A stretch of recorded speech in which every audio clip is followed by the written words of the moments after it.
Arkadaşlar herkese merhaba. Bu videoda sizlerle beraber Hello Kitty'yi yapacağız. Ne duruyoruz? Hadi yapmaya başlayalım. Hello Kitty. Hay Gökhan. Çok komik bir espri oldu. Hello Kitty'nin resmini çizdikten sonra masamıza asıyoruz. Sonra elimize alüminyum folyomuzu alıp iskeletini oluşturmaya başlıyoruz. Gövdesi ve başı.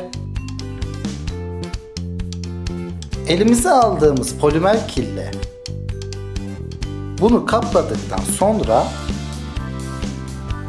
iskeletimiz fırına gitmek için hazır.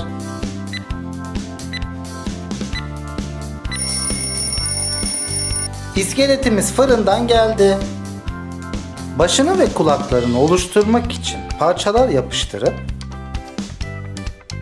bunlara şekillerini veriyoruz. Sağ gözü, sol gözü, burnu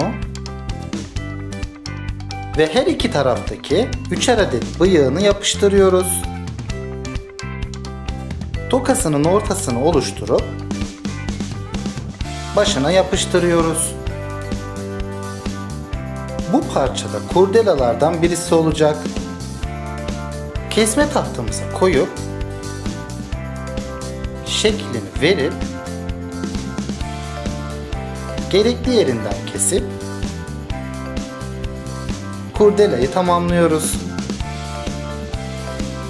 Ve ikisini de yerine yapıştırıyoruz. Hello Kitty'miz fırına gitmek için hazır.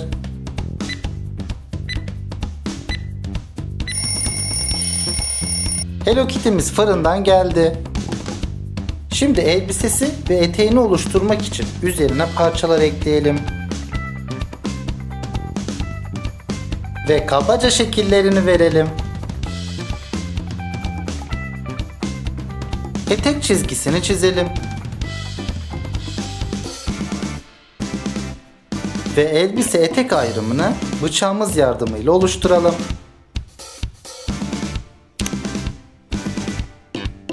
Kesim izlerini kaybedelim. Eteğindeki yırtmacı bıçağımız yardımıyla oluşturalım. Böyle daha iyi oldu. Elbisesinin önünü V şeklinde kesip içini boşaltalım. Ve yine kesim izlerini kaybedelim. Bu parça ile kalp yapacağız. Bıçağımızla gerekli yerlerden kestikten sonra kalbimizi tamamlıyoruz. Ve bunu yerine yapıştırıyoruz. Bu parça Hello Kitty'nin kolu olacak. Bunu da kesme tahtamıza yatırıp şeklini veriyoruz. Kesim izlerini de kaybettikten sonra kolumuz hazır. Bu da diğer kolu. Takiben bunları vücuduna yapıştırıyoruz. Bu parçalar da Hello Kitty'nin elbisesinin omuz yerleri. Bacakları için koyduğumuz bu parçaları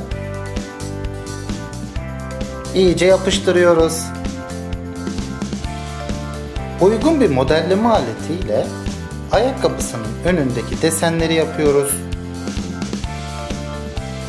Bu parça Hello Kitty'nin sol çorabı olacak. Yerine yapıştırdıktan sonra şeklini veriyoruz. Bu da sağ çorabı. Yapıştırdığımız bu parçalar Hello Kitty'nin ayakkabılarının tabanları olacak. Bu parçalar ise pateninin tekerleri. İstediğiniz kadar yuvarlak parçayı Hello Kitty'nin ayakkabılarının altına yapıştırabilirsiniz. Tekerlerin yanına yapıştırdığım bu küçük yuvarlak parçalarsa yine patenin bazı parçaları olsa gerek.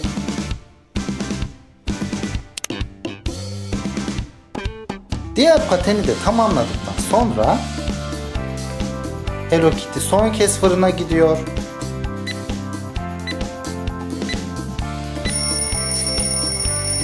Hello Kitty son fırından da geldi. Gel hadi seni bir güzel boyayalım. Fırçamı ilk önce beyaz boyaya batırdım. Bu boyayla Hello Kitty'nin başına, sağ kolunu, sol kolunu, sol bacağını ve sağ bacağını boyadım. Kırmızı boyayla saçındaki tokasını, elbisesinin önünü, eteğinin kenarlarını ve eteğinin alt tarafını boyadım. Pembe boyayla Hello Kitty'nin elbisesinin üst tarafını, eteklerini,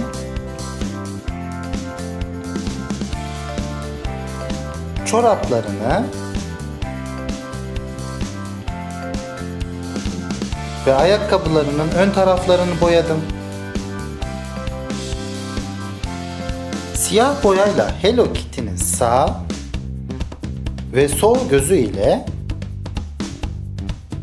bıyıklarını boyadım.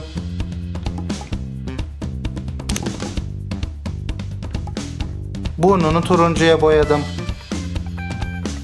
Pembe ile elbisesindeki kalbi ve ayakkabı tabanlarını boyadım.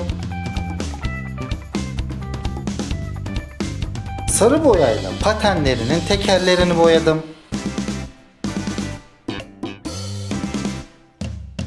Son olarak elime aldığım mor boyayla Hello Kitty'nin ayakkabılarını ve paten tekerlerinin yan taraflarını da boyadıktan sonra Hello Kitty'miz hazır. Videomu izlediğiniz için teşekkür ederim. Vallahi Hello Kitty çok tatlış bir şey oldu. Siz de beğendiyseniz beğen butonuna basabilirsiniz. Ben Hello Kitty'yi patenli olacak şekilde yaptım. Siz isterseniz patensiz şekilde yapabilirsiniz. Yapmamı istediğiniz figürleri yorumlar bölümüne yazabilirsiniz. Hello Kitty, bizim evde de senin saç tokan varmış. Onu yaptığımdan beri patenleriyle evin içinde gezinip duruyor. Diğer sosyal ağlardan da benimle iletişime geçebilirsiniz. Patenlerin çok havalı ha. Tokan da bir o kadar güzel.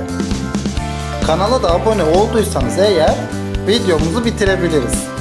Hoşça kalın. Everybody say Hello Kitty. Who loves flowers in the sun or a party just for one? It's Kitty, Kitty, Kitty. Who will invite her friends along? They can hear her play a song. It's Kitty.